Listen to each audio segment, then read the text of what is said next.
Hello everyone. So today we are going to learn about two more topics in this chapter, and I would like to tell you that from these two topics there are two kind of questions, like 2 mark question and 3 mark question, as you all know कि इस chapter में से पूछे जा सकते हैं. सो अभी आगे जो दो टॉपिक्स हम पढ़ेंगे उसमें दो मार्क के क्वेश्चंस हैं और एक बड़ा 3 मार्क का क्वेश्चन है जो कि पूछा जा सकता है. ठीक है, इसके अलावा there is some MCQ related points, so आपको उसके बारे में भी ध्यान रखना है. That I will tell you whenever it comes. But अभी फिलहाल जो हम फर्स्ट टॉपिक स्टार्ट कर रहे हैं उसमें से mostly MCQ and 2 mark question से वो पूछे जा सकते हैं. ठीक है, so let's start. So the topic is patterns of biodiversity. Okay, अब जैसे कि हम लोग अभी बात कर ही रहे थे 15 चैप्टर में शुरू से कि बायोडाइवर्सिटी बहुत ज़्यादा पाई जाती है पूरे वर्ल्ड में भी एज वेल एज इंडिया में भी, राइट. तो उसकी पैटर्न क्या है? लाइक ऐसा तो नहीं है कि हर जगह पे सिमिलर है, same kind of biodiversity and same amount of biodiversity, ऐसा तो है नहीं, राइट. तो उसकी पैटर्न क्या हो सकती है? लाइक कहीं पे ज़्यादा है, कहीं पे कम है, ज़्यादा है तो क्यों ज़्यादा है? तो इन सारे क्वेश्चंस के आंसर हमें आज इस टॉपिक में मिलेंगे. ठीक है, सो इसमें दो मेन पार्ट्स में डिवाइड किया है पैटर्न्स ऑफ बायोडाइवर्सिटी को. पहला है लैटिट्यूडनल ग्रेडियंट्स एंड दूसरा है स्पीसीज एरिया रिलेशनशिप. ठीक है, दोनों ही हम आज देखेंगे.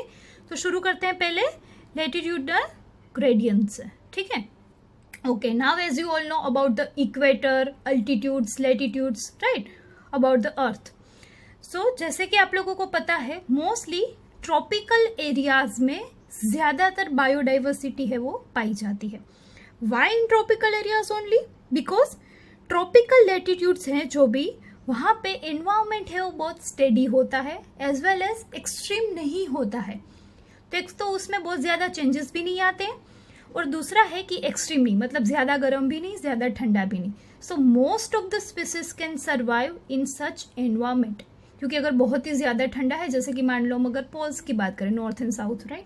सो वहाँ पे पोल्स में ज़्यादा ठंडी की वजह से कुछ ही ऐसी स्पीसीज है जो कि सर्वाइव कर सकती है, बाकी की स्पीसीज वहाँ पे सर्वाइव नहीं कर सकती है इतने एक्सट्रीम टेम्परेचर पे.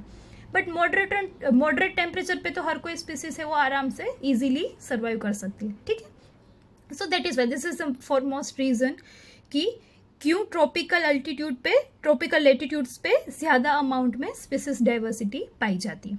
ठीक है, तो चलिए उसके बारे में देखते हैं. So the species diversity decreases as we move away from the equator towards the poles. Equator पे ज़्यादा स्पीसीज है. जैसे ही हम इक्वेटर से दूर जाएंगे और पोल्स के नज़दीक जाएंगे वैसे ही स्पीसीज डाइवर्सिटी वो कम होती जाएगी. ठीक है, क्यों, ये मैंने अभी आपको बताया. नाउ वेरी फ्यू एक्सेप्शंस, जैसे कि हम ट्रॉपिक्स की बात करें. सो ये आपको ब्रैकेट में रेंज दी है, लाइक ये अर्थ के रोटेशन के बारे में है, कितने डिग्री कौन से एरिया में, like north, south, east, west kind of. So latitudinal range of 23.5 degree north to 23.5 degree south, उसकी बात हो रही है. So very few exceptions. Tropics harbour more species than the temperate और polar areas. As I already said कि tropics में ज़्यादा amount में स्पीसीज डाइवर्सिटी होती है. ठीक है, then the temperate regions. Okay, और पोलर एरिया में भी कम स्पीसीज है, बट कहाँ पे स्पीसीज डाइवर्सिटी है वो लैटिट्यूड्स पे ज़्यादा अमाउंट में पाई जाती है, ट्रॉपिकल एरियाज में ज़्यादा पाई जाती है. ठीक है, ये 2 वर्ड्स याद रखना. ओके, तो उसका एक एग्जाम्पल देके आपको बताया है कि कैसे हमें पता चला कि ये जो ट्रॉपिकल एरियाज है वहाँ पे ज़्यादा स्पीसीज है. ये हमने कौन से बेसिस पे हमने ये कहा. So here 2 examples are there. पहला है कोलंबिया, जो कि इक्वेटर के नज़दीक है, वहाँ पे पाया जाता है. And it has nearly 1400 species of birds. While New York की अगर हम बात करें, जो कि उससे थोड़ा, इक्वेटर से थोड़ा दूर है, यानी 41 डिग्री नॉर्थ में हम घूमे ऐसे तो वहाँ पे आता है, यानी इक्वेटर से थोड़ा दूर हो गया. Has only 105 species of birds.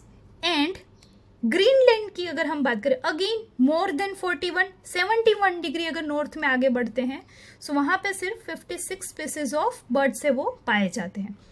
तो ये एक एग्जांपल है कि जैसे ही इक्वेटर से दूर जाना हम स्टार्ट करते हैं नियर द पोल्स, तो वैसे वैसे स्पीसीज डाइवर्सिटी कम होती जाती है। तो यहाँ पे एक बर्ड का एग्जांपल लेके दिया है कि कोलंबिया में 1400 जितनी है, फिर न्यूयॉर्क में 105 हो गई स्पीसीज, और ग्रीनलैंड में तो उससे भी कम 56 स्पीसीज हो गई। ठीक है, तो ये आपको एमसीक्यू के लिए भी याद रखना है। तो अगर हम बर्ड की बात करें सपोज इंडिया में, सो ऑब्वियसली इंडिया जिसकी मच ऑफ लैंड है, वो लैंड एरिया है, वो ट्रॉपिकल लेटीट्यूड्स पे पाया जाता है, and it has more than 1200 species of birds. तो ऑब्वियसली वहाँ पे स्पीसीज डाइवर्सिटी है वो ज़्यादा है इंडिया में। क्योंकि वो ट्रॉपिकल लेटीट्यूड्स पे पाया जाता है, उसका most of the land area India का, दैट इज़ वाई। तो वहाँ पे इंडिया में 1200 स्पीसीज ऑफ बर्ड्स पाए जाते हैं। ठीक है, ये सारे एमसीक्यू के पॉइंट से याद रखना। दूसरा एग्जाम्पल दिया है आपको कि वास्कुलर प्लांट के बारे में है कि Ecuador has up to 10 times as many species of vascular plants as a forest of equal area in a temperate region like the Midwest of the USA. USA से इक्वाडोर में 10 times more species है vascular plant की। Land area मान लो same ही है forest का दोनों के पास, फिर भी इक्वाडोर में ज़्यादा स्पीसीज है, 10 टाइम्स ज़्यादा है। ऐसा क्यों? Same because of the environmental adaptations, वहाँ पे ज़्यादा एडप्टेड एनवायरनमेंट पाया जाता है, दैट इज़ वाई, और मोस्टली स्टेबल एनवायरनमेंट पाया जाता है, इसीलिए वहाँ पे स्पीसीज भी ज़्यादा है, क्योंकि वो ज़्यादा सर्वाइव कर सकते हैं अच्छे से। ठीक है, ये बात हो गई थोड़े एमसीक्यू पॉइंट्स की। अभी इसी टॉपिक में हम 2 सब टॉपिक्स पढ़ेंगे जो कि 2 मार्क में पूछे जा सकते हैं, 2 क्वेश्चन हैं। ठीक है, उसमें से एमसीक्यूज भी पूछे जा ही सकते हैं ऑब्वियसली, और 2 मार्क के क्वेश्चन भी पूछे जा सकते हैं। So let's talk about that. पहला है, हमने बात की जैसे कि अमेज़न रेन फॉरेस्ट के बारे में बात करते हैं, जो कि अमेरिका में पाया जाता है, साउथ अमेरिका में। ये अमेज़न रेन फॉरेस्ट है, वो ट्रॉपिकल रीजन में पाए जाते हैं। ऑब्वियसली अभी हमने कहा कि ट्रॉपिकल रीजन्स में बायोडाइवर्सिटी कैसी है, बहुत ही ज़्यादा। तो पूरे अर्थ की हम बात करें तो उसमें पूरे अर्थ की बात कर रहे हैं हम, पूरे वर्ल्ड की बात कर रहे हैं, तो सबसे ज़्यादा अमाउंट में अगर कहीं बायोडाइवर्सिटी पाई जाती है तो वो है अमेज़ोनियन रेन फॉरेस्ट। ओके, तो ये 2 मार्क क्वेश्चन आपको पूछा जा सकता है कि explain the biodiversity in the Amazonian rain forest. Okay, tropical Amazonian rain forest in south America has the greatest biodiversity on earth. ठीक है, अब कैसी है डाइवर्सिटी वहाँ पे, तो उसके कुछ एग्जांपल्स हैं जो कि एमसीक्यू में भी पूछे जा सकते हैं। It is a home to more than 40,000 species of plants. वहाँ पे अमेज़न में इतने ज़्यादा डिफरेंट टाइप के प्लांट्स पाए जाते हैं, 40,000 स्पीसीज। ठीक है, सेम स्पीसीज के तो प्लांट्स होंगे ही होंगे वहाँ पे लेक्स ऑफ, बट इतने डिफरेंट तरह के प्लांट्स हैं।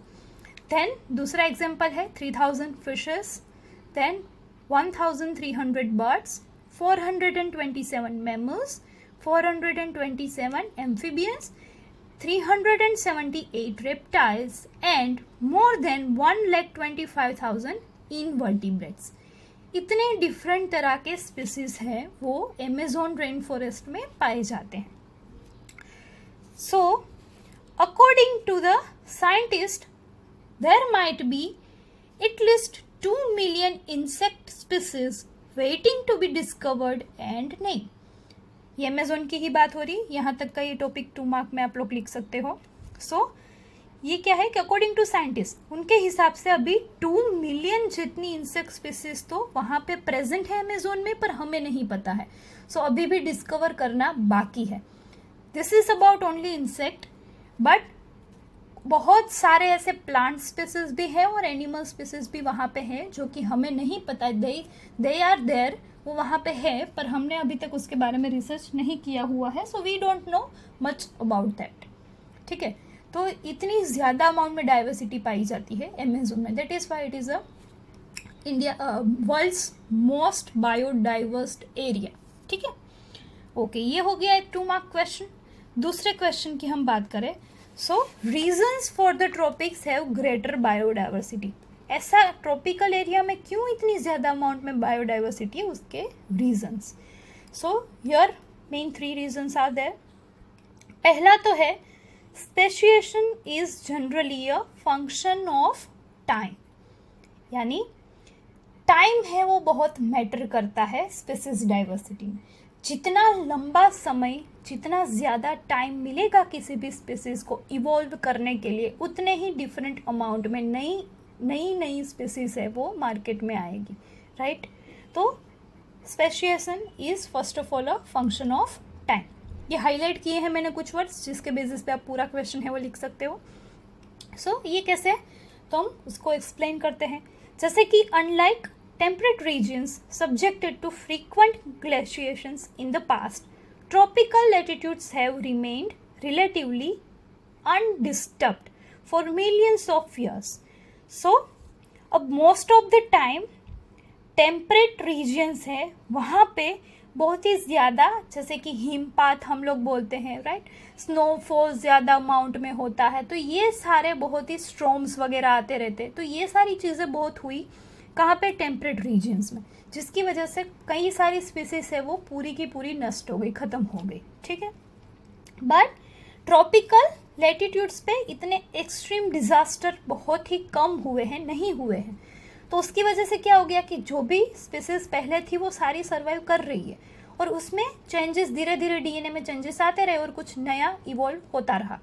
तो because of this long time duration वहाँ पे ट्रॉपिकल रीजन्स में स्पीसीज को इवॉल्व होने का टाइम मिला, जबकि टेम्परेट रीजन में डिजास्टर्स की वजह से इतने ज़्यादा इवॉल्व नहीं हो पाए कोई भी स्पीसीज है वो, क्योंकि वो थोड़ा ही बहुत इवॉल्व हुए, थोड़ा चेंज हुए, तब तक तो पूरी की पूरी खत्म हो गई, क्योंकि वहाँ पे ऐसे एक्सट्रीम डिजास्टर हुए हैं पास्ट ईयर्स में, right. So this is the first reason, function of time. दूसरा है, जैसे कि मैंने आपको पहले ही बता दिया था कि ट्रॉपिकल एनवायरनमेंट है वो लेस सीजनल है एंड मोर कांस्टेंट है, यानी वहाँ पे इतने एक्सट्रीम चेंजेस नहीं होते हैं।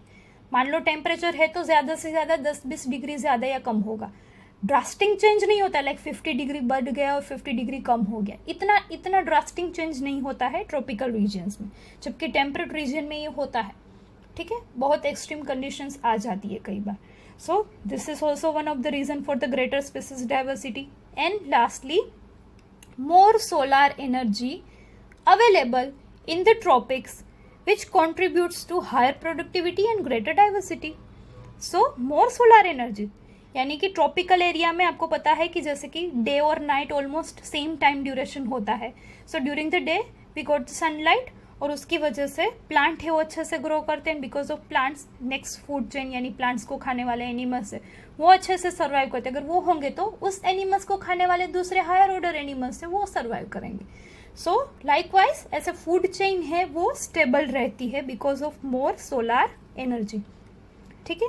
तो ये भी एक रीज़न है। और जैसे कि आपको पता है पोलर रीजन्स पे, जैसे कि हम लोग नॉर्वे वगैरह की बात करें तो वहाँ पे 6 महीने दिन रहता है और 6 महीने रात रहती है, यानी सन है वो पूरा कभी सेट ही नहीं होता है 6 महीने तक, और बाकी के 6 महीने वो कभी राइज नहीं होता है, तो अंधेरा ही रहता है। तो ये सारे एक्सट्रीम कंडीशंस है जहाँ पे सारे प्लांट्स वगैरह है वो सब अच्छे से ग्रो नहीं कर पाते, क्योंकि मान लो आपको कि 6 महीने तक कंटिन्यूस सनलाइट मिल रही है पूरे डे और पूरे नाइट, राइट, और फिर 6 महीने ऐसा है कि बिल्कुल भी सनलाइट नहीं मिल रही, तो plant doesn't have that much capacity कि वो 6 महीने का अपना फूड है वो स्टोर कर सके, ठीक है। And what about that new growing plant, right, so they don't have at all any kind of capacity कि वो इतना फूड है वो स्टोर कर सके। So this are some reasons, mainly this 3 reason, जिसकी वजह से सारे ट्रॉपिक्स में ज़्यादा बायोडाइवर्सिटी होती है देन द अदर रीजन्स, ठीक है। Okay, so next topic of today's lecture is species area relationships, ठीक है। अब देखिए इस वर्ड में ही आपको 2 चीज़ें पता चल रही है, species and area, ठीक है। So here we have to describe the relationship between the species and area। तो जैसे कि हमें पता ही है कि हम एरिया बढ़ाते जाएंगे स्पीसीज डाइवर्सिटी है वो बढ़ती जाएगी। जैसे कि मान लो अगर आपको एक सिटी में डिफरेंट स्पीसीज देखो और पूरे स्टेट में स्पीसीज देखो तो भी ज़्यादा होंगे, है ना। फिर अब आप ले लो पूरा कंट्री, ओके, तो भी एक स्टेट के हिसाब से तो पूरे कंट्री को मिला के तो ज़्यादा स्पीसीज होंगी। तो ये स्पीसीज एंड एरिया रिलेशनशिप है वो शुरू में बढ़ती जाती है, right. But the scientist named Alexander von Humboldt, उन्होंने बताया कि within a region species richness increased with increasing explored area but only up to a limit. यानी ये स्पीसीज रिचनेस तो हम जैसे एरिया बढ़ाते जाएंगे अपने एक्सप्लोरेशन का वैसे बढ़ती जाएगी, but only up to a certain limit. यानी ऐसा नहीं है कि जितना भी आप आगे आगे आगे एरिया कवर करते जाओगे स्पीसीज रिचनेस है वो बढ़ती ही जाएगी, क्योंकि obviously it also depends on the environment. यानी अगर आप पोलर रीजन में आगे बढ़ते ही जाओगे तो वहाँ पे आपको कोई भी ज़्यादा अमाउंट में रिचनेस नहीं मिलेगी स्पीसीज की, है ना, वो जितनी है वही रहेगी। तो ये डिपेंड करता है कि आप कौन से एरिया में एक्सप्लोर कर रहे हो, उसके अकॉर्डिंग स्पीसीज भी है वो बढ़ती जाएगी। So here he said this कि species richness only increases up to a limit. ठीक है, तो उसको हम विथ एग्जाम्पल और एक ग्राफ के थ्रू देखते हैं जो कि एलेक्जेंडर वॉन हम्बोल्ट ने दिया था। सो उन्होंने कहा था कि अगर हम छोटे एरियाज की बात करें और कुछ ग्रुप ऑफ स्पीसीज की बात करें, यानी पर्टिकुलरली छोटा अमाउंट लेके कोई नैरो रेंज लेके अगर हम स्पीसीज रिचनेस देखें, देन अगर उसका फिर ग्राफ प्लॉट किया जाए then it will be always rectangular hyperbola. ठीक है, ऐसा ही मिलता है, रेक्टेंगुलर हाइपरबोला मिलता है ये ग्राफ। कब? जब अगर हम कुछ स्मॉल अमाउंट में स्पीसीज ले या तो फिर हम स्मॉल अमाउंट ऑफ एरिया की बात करें तब। यानी कोई आप मान लो कोई स्टेट ले लो या तो फिर कुछ सिटीज एक साथ ले लो, है ना, या फिर आप स्पीसीज की अगर हम बात करें तो जैसे कि angiosperm, plants, birds, beds, fresh water fishes, उसकी बात करें हम तो ये कुछ स्मॉल ग्रुप ऑफ स्पीसीज हो गई, स्पेसिफिक हो गया। ठीक है, तो उनको अगर हम लेके चले तो ऑलवेज है वो ग्राफ कैसे प्लॉट होगा, रेक्टेंगुलर हाइपरबोला ही वो हमको मिलेगा, जैसे कि ये ग्राफ है। So your green line you can see this is the rectangular hyperbola shape. ठीक है, तो ये स्पीसीज रिचनेस है वो ऐसी मिलेगी। अगर मान लो हमको कैलकुलेट करना है, ठीक है, so on a logarithmic scale the relationship is a straight line described by the equation. So now ये straight line से हमें अगर इक्वेशन के थ्रू समझाना है then we can write log s equals to log c plus z log a. So now log s means what? Species richness. ठीक है, और a means area. तो यहाँ पे हमने x axis and y axis लिए हैं। x पे हम प्लॉट करेंगे एरिया एंड y एक्सिस पे species richness. So s means species richness, a means area. Now z means slope of the line, जिसको रिग्रेशन कोएफिशिएंट भी कहते हैं। c मीन्स y इंटरसेप्ट, ठीक है, जहाँ पे इंटरसेप्ट क्रॉस करती है ये lines. So this is the equation. So आपको याद रखना है ये equation and each and every words of meaning. ठीक है, तो पहले ये रेक्टेंगुलर हाइपरबोला मिलता है शेप कब? जब स्मॉल अमाउंट में एरिया की अगर हम बात कर रहे हो या तो स्मॉल अमाउंट ऑफ स्पीसीज की बात कर रहे हो। ठीक है, यानी स्मॉल ग्रुप ऑफ स्पीसीज की बात करो, स्पेसिफिक बात कर रहे हो जब हम, तब तो उस टाइम पे जेड लाइन है वो ऑलवेज यानी स्लोप है उसकी रेंज है वो हमें मिलती है 0.1 to 0.2। ठीक है, कब? जब स्मॉल ग्रुप हो तब की बात कर रहे हैं हम। ठीक है, तो जेड लाइन है यानी स्लोप है वो हमें मिलता है 0.1 to 0.2 regardless of the taxonomic group or the region, whether it is a small region or small species, we only get this much amount of slope. ठीक है, जैसे कि where it is the plants in Britain, birds in California और molluscs in the New York state. तो यानी एक specific area हो गया और स्पेसिफिक स्पीसीज भी हो गई, तो उसमें हमें स्लोप मिलेगा, वैल्यू ऑफ जेड मिलेगी 0.1 to 0.2। बट अगर हम बात करें लार्ज एरिया जैसे कि लाइक द एंटायर कॉन्टिनेंट्स, ठीक है, पूरे कॉन्टिनेंट्स की अगर बात की जाए तो वो तो बहुत ही बड़ा एरिया हो गया। So the slope of the line to be much steeper, यानी ज़्यादा ढलान मिलेगी। So Z value in the range of 0.6 to 1.2। So Z value हमें मिलेगी कितनी 0.6 to 1.2, जबकि small area and group of species में हमें मिलता था 0.1 to 0.2. ठीक है, वो कम थी. यहाँ पे हमें मिल रही है 0.6 to 1.2. तो जैसे कि एग्जाम्पल है फॉर द फ्रोगीवोरस यानी कि fruit eating birds and mammals in the tropical forest of different continents the slope is found to be 1.15 है ना. सो 1.1 जैसे कि 1.2 तक ये रेंज जाती है. सो ये 1.15 1.15 है. सो फ्रूट ईटिंग बर्ड्स की अगर हम कॉन्टिनेंट्स में बात करें, डिफरेंट कॉन्टिनेंट्स में, तो ये एरिया बढ़ गया है ना. तो ढलान भी है वो बढ़ गई, यानी स्टीपर स्लोप मिलेगा हमें विच इज 1.15. सो ऐसे जेड वैल्यू से वो बढ़ेगी, पर एक सर्टेन लिमिट तक, उससे ज़्यादा नहीं पाएगी. तो ये आउट ऑफ बहुत सारे रिसर्च करने के बाद ये रेशियो से वो दिए जाते हैं आपको, जो कि आप लोग स्मॉल स्टैंडर्ड लाइक 11-12 के तक सीधे ही पढ़ते हो इसको, आपको कोई रिसर्च हिस्ट्री नहीं दी जाती है. ठीक है. सो ये बहुत सारे एग्जांपल्स लेके ये वैल्यू है वो फाइंड की जाती है कि किसी में भी इससे ज़्यादा अमाउंट में मोस्ट ऑफ द टाइम नहीं मिला है. सो इसके बीच में ही मिलती है. अगर एरिया भले ही बढ़ जाए पर जेड वैल्यू है वो ऐसे ही मिलती है 0.6 to 1.2. Clear?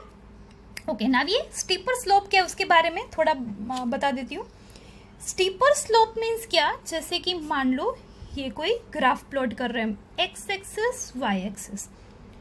So steeper means slope which are closer to vertical axis and they make larger angle with the horizontal axis. तो यानी ऐसे ढलान है वो बढ़ जाएगी, तो ये एंगल है वो बढ़ गया. ठीक है, ज़्यादा हो गया. और ये लाइन है वो मोर क्लोज हो गई नियर द वर्टिकल एक्सिस है ना, और large angle with the horizontal axis. ठीक है. तो इसका मतलब है कि number of species found increases faster than the area explored in very large areas like entire continents. तो एंटायर कॉन्टिनेंट्स की अगर हम बात करें रिसर्च की, तो कुछ ऐसे रिजल्ट्स है वो मिलते हैं. यानी जेड लाइन है वो स्टीपर मिलती है और उसकी रेंज होती है around 0.6 to 1.2. Clear? So this is the whole 3 mark question, और इसमें से आपको 1 मार्क क्वेश्चन भी पूछे जा सकते हैं. जैसे कि सबसे पहला तो क्वेश्चन हो सकता है कि कौन से साइंटिस्ट ने ये डिस्कवरी की थी और रिलेशनशिप दिया था between the species and area. So the name is Alexander von Humboldt. ये पहला क्वेश्चन हो गया.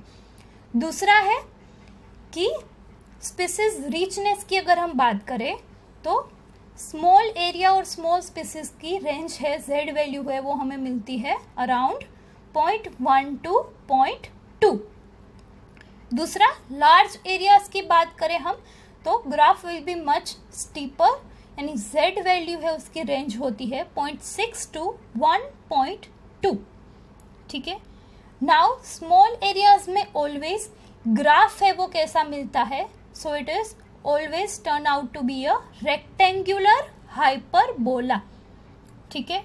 Then you have to remember the equation, जैसे कि log s equals to log c plus z log a. Equation किसका है? So this equation is of species area relationship. Clear?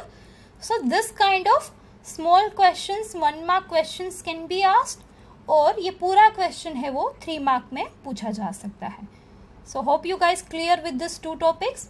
In next lecture we will learn some more about the diversity and conservation. Thank you.